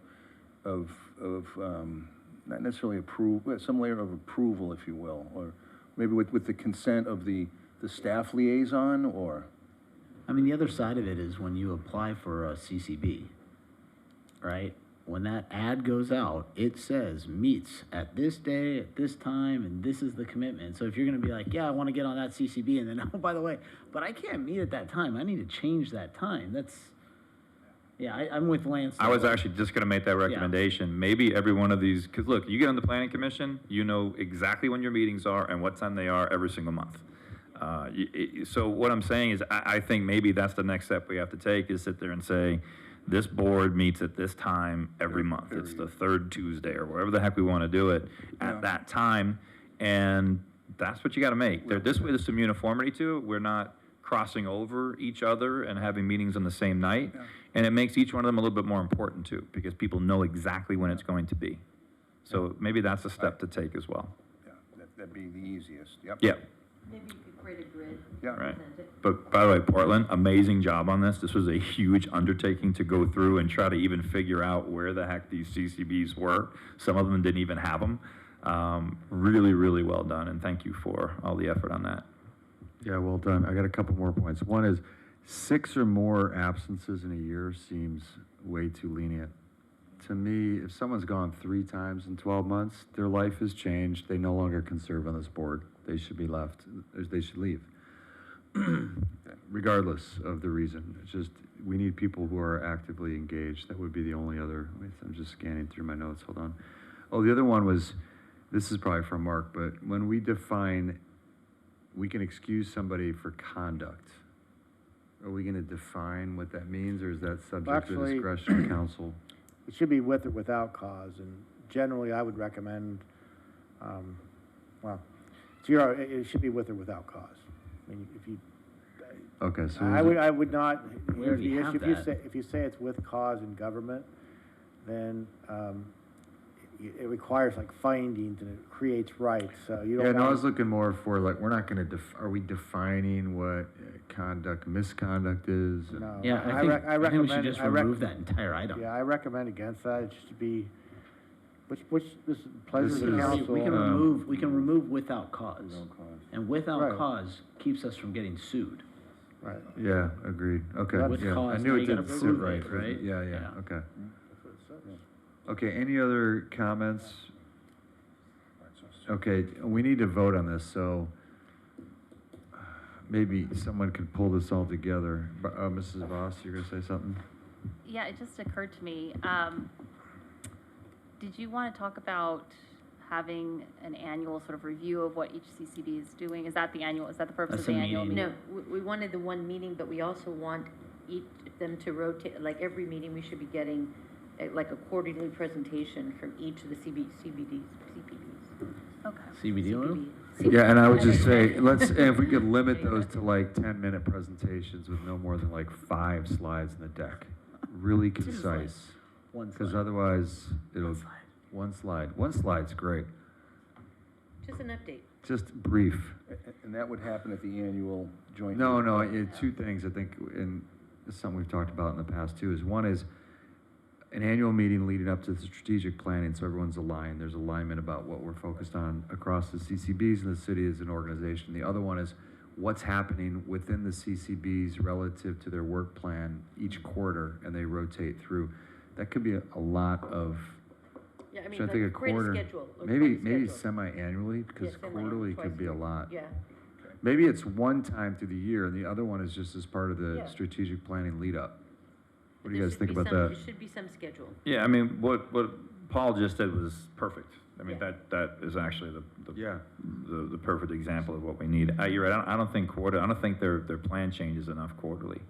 But I do think one of the steps we're gonna take, and probably during the strategic planning process, is actually give these CCBs an actual work plan that we want them to accomplish, or give them goals.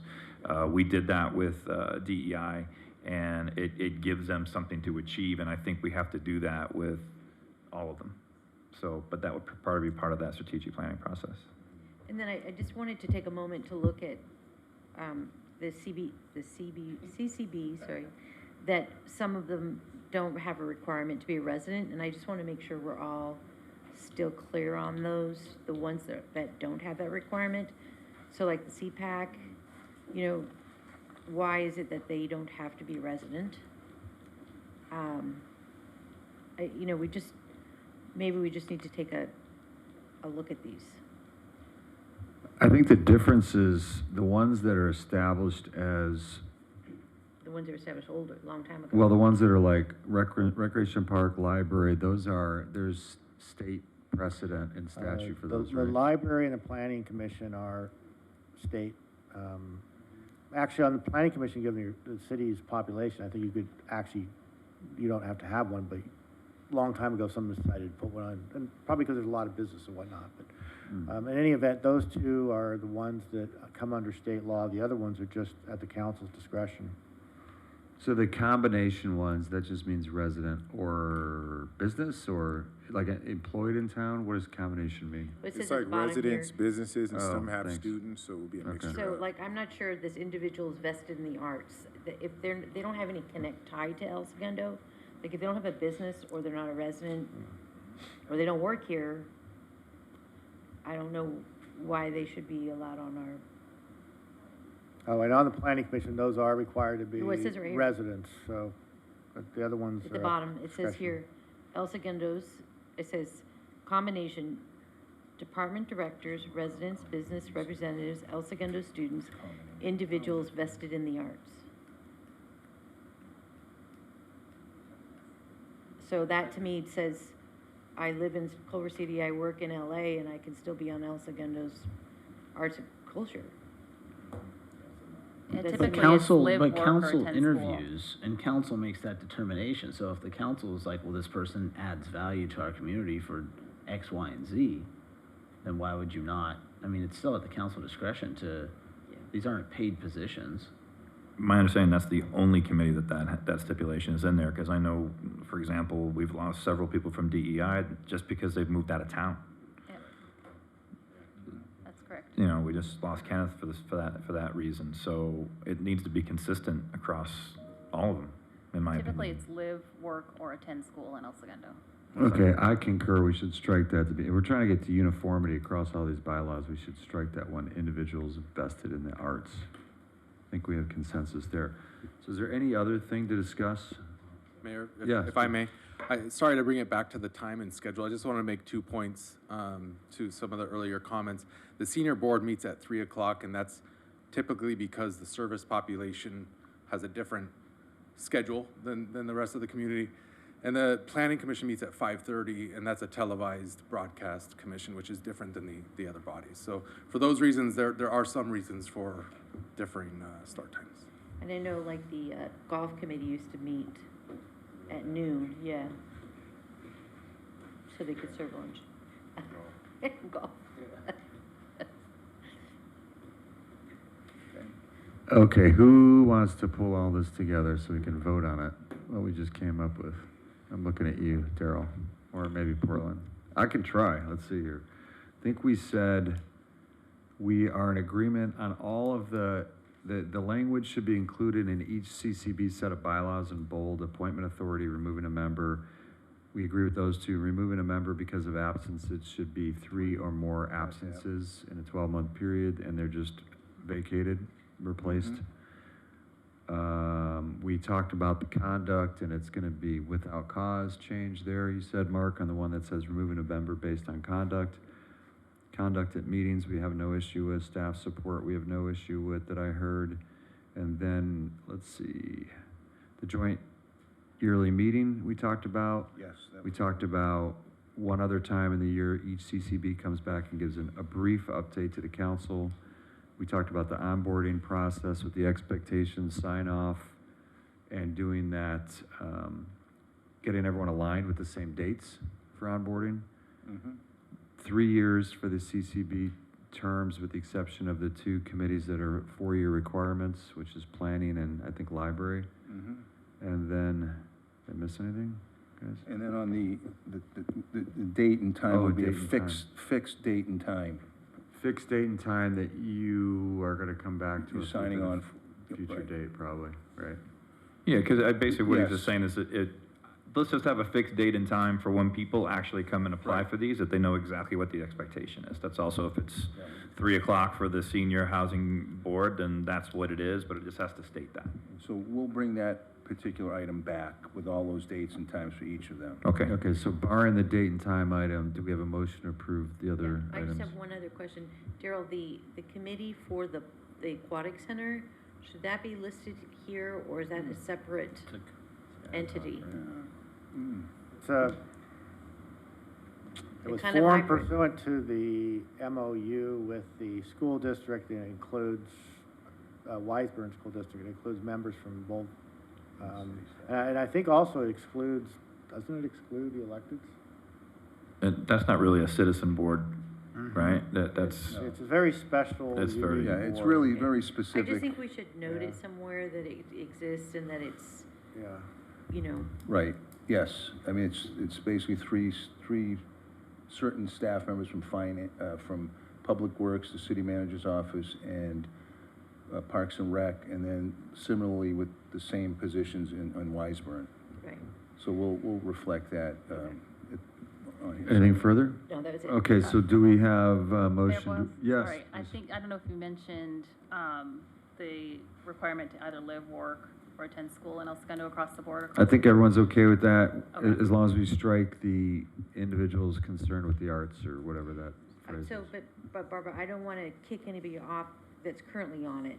Like let's put it for new interviews. Oh, and then I do have one other thing.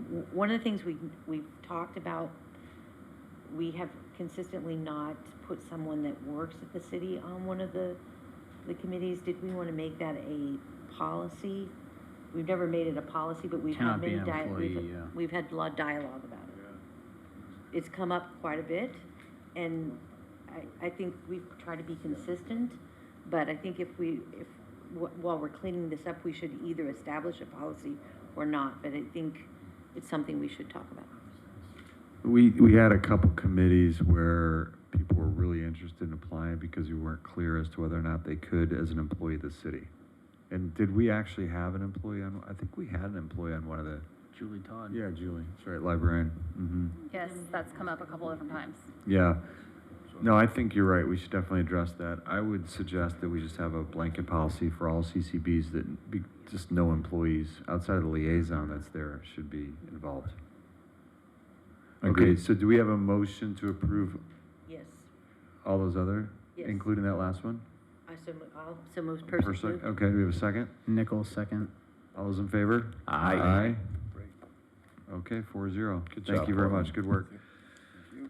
Look forward to getting all that cleaned up. That's great. All right. We are going back to the item that I skipped, 14. which is 14. Thank you. Actually, we didn't read the resolution for 13, so let's just do that as a Yeah, house please do. cleaning matter first.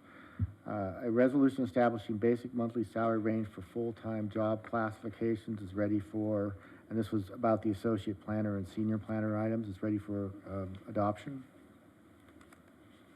Great. Do you want us to vote on it again? Yes. Okay. Yes. Who would like to move approval? Person so moved. Great, thank you. Do we have a second? Giroux, second. Okay, all those in favor? Aye. Aye, 4-0. Thank you, Mr. Hensley.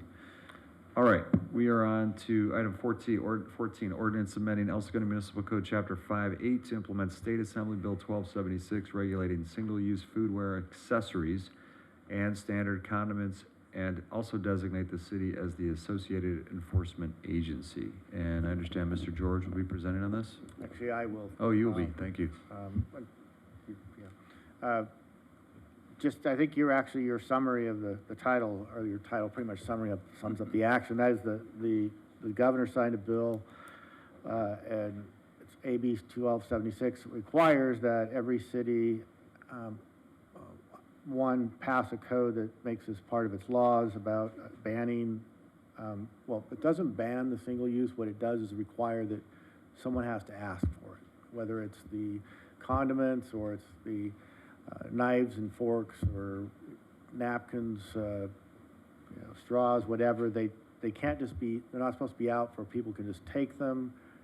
It's not supposed to be where they just deliver them along with your food that's being delivered to your home. You need to ask for them. So they need to set up a system where, if it's electronic online delivery, that you have to, hit yes or no. If it's in their store, and this covers all sorts of food, from it could be the convenience stores to a fast food restaurant to a sit-down restaurant. Now, they will all have different types of utensils and whatnot. Now, so again, this is just single use on the condiments and the kitchenware kind of stuff. And so this would be adopting what the state law requires, and then we had this council has to appoint someone to enforce it. We tried to see if the county would do it, and since they're the health code officials, they go around and inspect the restaurants, and they declined.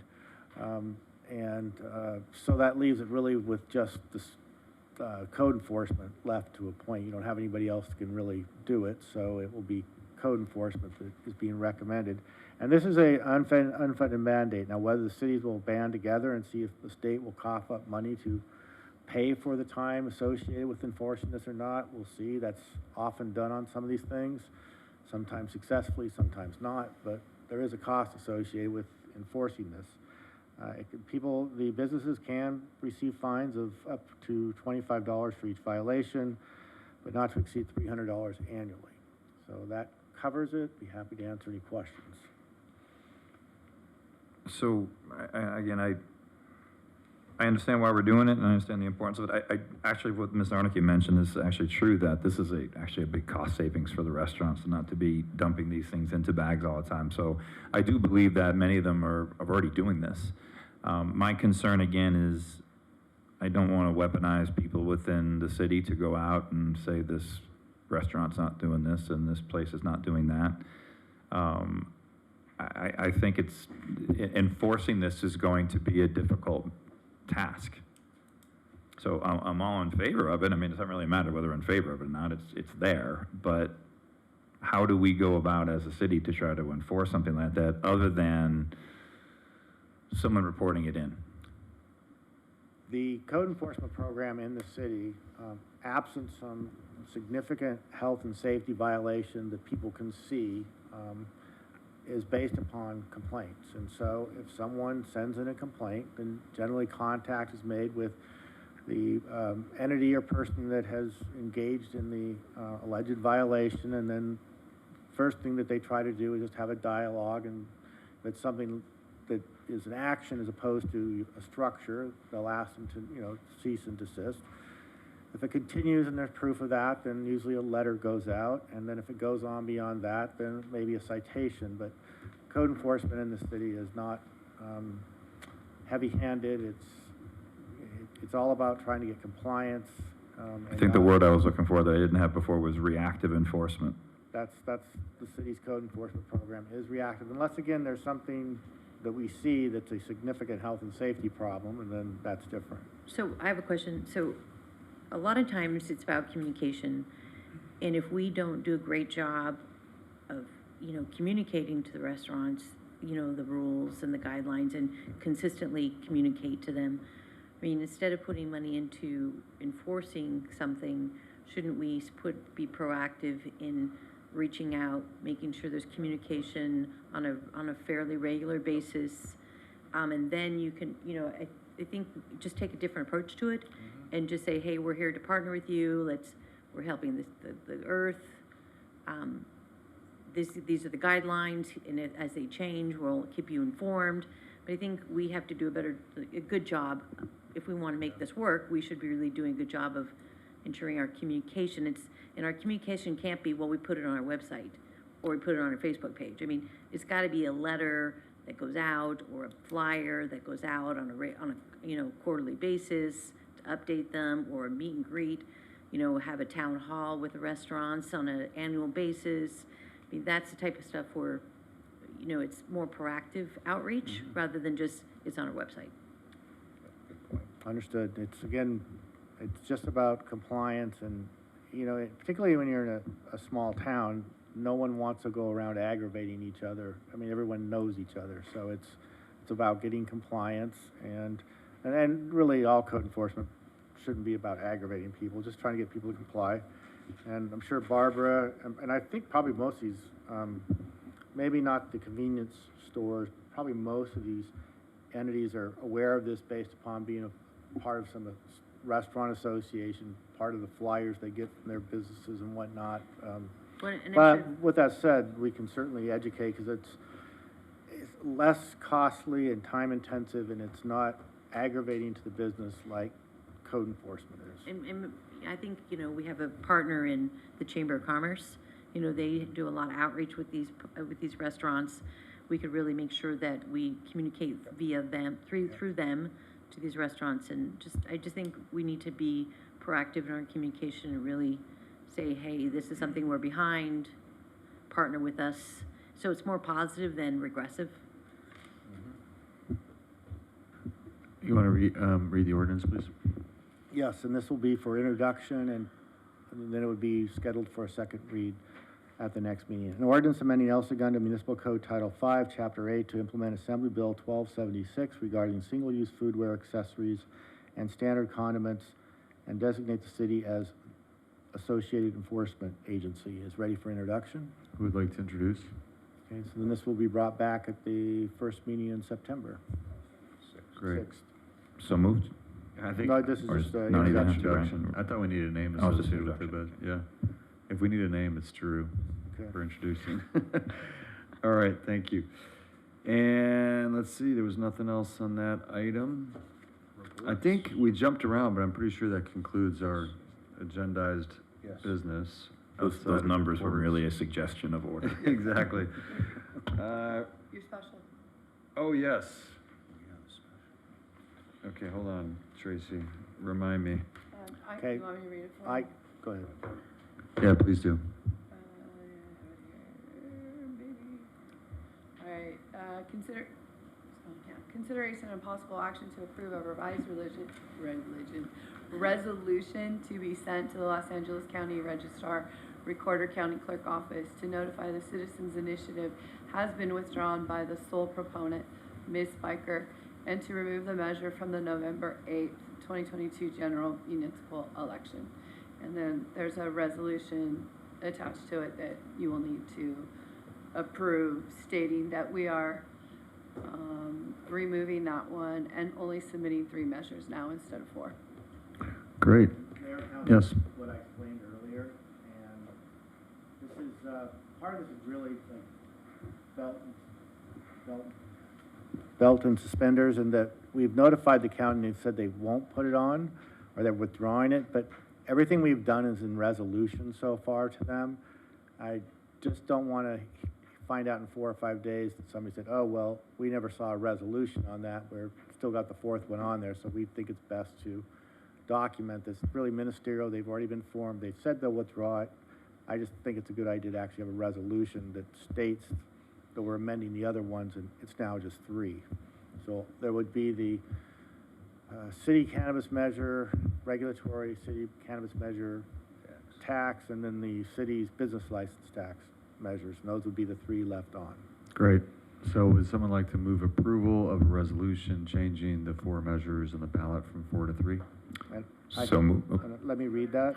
Yes, please, thanks. A resolution of the City Council, City of El Segundo, confirming a proponent's requested withdrawal of a citizen initiative from the city's November 8, 2022 general municipal election ballot and the submission of up to 3 ballot measures for such election ballot is ready for adoption. Thank you. Okay. So moved. Great. Do we have a second? First, second. Okay, all those in favor? Aye. Aye. 4-0. Okay. Thank you, Madam Clerk, for the reminder on the special. Thank you, Mr. Hensley. We're on to reports. City Clerk. Yeah, just a quick update on the elections. Nominations close tomorrow at 5 p.m.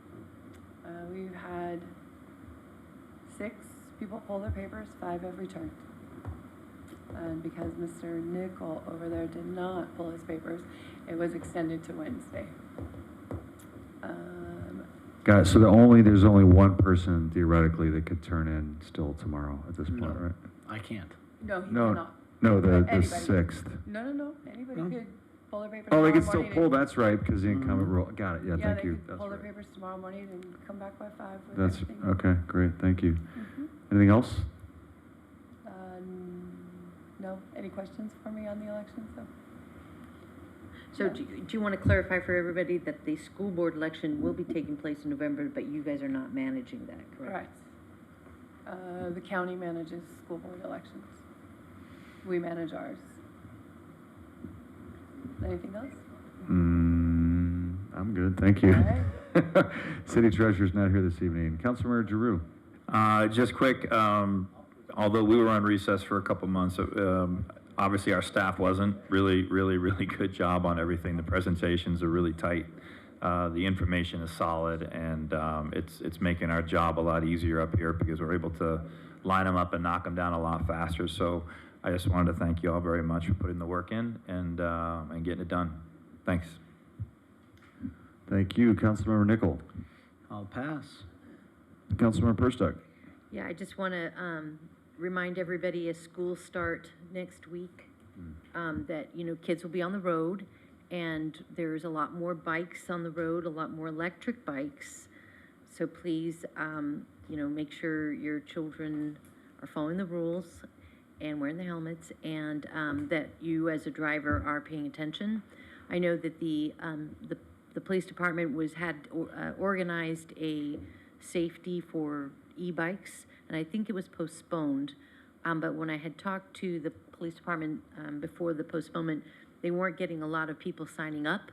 So please take this opportunity to get your children educated on e-bikes, as I know more and more of them. I was walking at the high school today, and the amount of e-bikes I saw locked up in the bike stands was quite amazing and quite impressive. So please educate your children and have a great rest of your summer. Thank you. Great point, Councilmember Perstuck. Nothing for me this evening, City Attorney. Not this evening, thank you. Okay, City Manager. Yes, just one item. I've been here for 5 months now, and the one big item we've always talked about are our pool heaters. And I'm pleased to say that this morning our pool heaters and the repair passed inspection. So I'll be bringing that item to you at the next meeting for completion of the repair of the pool heaters. So pleased to see that. Thankfully, the water's been running about 80, 81 degrees, so we haven't had to use them. So that's good. Thank you. That's Even it. better, That's saves it, money. Mayor. Thank you. Thank you. All right, I sadly have a couple memorials to read. First one, Brenda Marie Garibaldi was born on August 25th, 1946 in LA, California, to Harold Vincent Garibaldi Sr. and Madeline Garibaldi. She had one brother, Harold Vincent Garibaldi, Vince, and they were raised in a loving Catholic home. Brenda was known for her kind, outgoing, happy-go-lucky, inquisitive, friendly, and funny personality. She was young in spirit and vibrant in heart. She enjoyed engaging in long and intriguing conversations with everyone. She loved going shopping, and she was known for being an adept detective. Brenda attended St. Mary Catholic High School in LA, California, where she participated as a cheerleader, a member of the Letterman Club, student control, and Albertonian. She graduated high school in 1964. She received her Bachelor of Arts in Studio Arts with a multi-subject credential, magna cum laude, in 1989. She pledged with the Phi Kappa Phi sorority. She later received her Master of Arts in Education with a multicultural emphasis at California State University at Dominguez Hills in 2006. She married Clarence in the prime of her life. There were no children from their loving union. They remained good friends after their marriage was dissolved. She later met and married David Culmer. There were no children from their union. She met Michael Davis in 2001 and became his registered domestic partner in 2016. She spent the last 20 years helping to raise her stepchildren. She was an amazing bonus mom, that's a term I haven't heard before, to Jermaine, Ariel, and Alexis Davis. She helped to navigate them through the education systems, relationships, jobs, and life's challenges. She loved and treated all of her stepchildren as if they were her own. She enjoyed spending quality time with family. She enjoyed taking long rides and going out to eat with Michael, talking about day-to-day events with Alexis, talking about books and art with Ariel, and talking about current events and going out to eat with Jermaine. She enjoyed getting her nails done with her cousin, Andrea Johnson, and going out to eat with her cousin, Andrea Johnson, Uncle Alvin, and Susan Katz.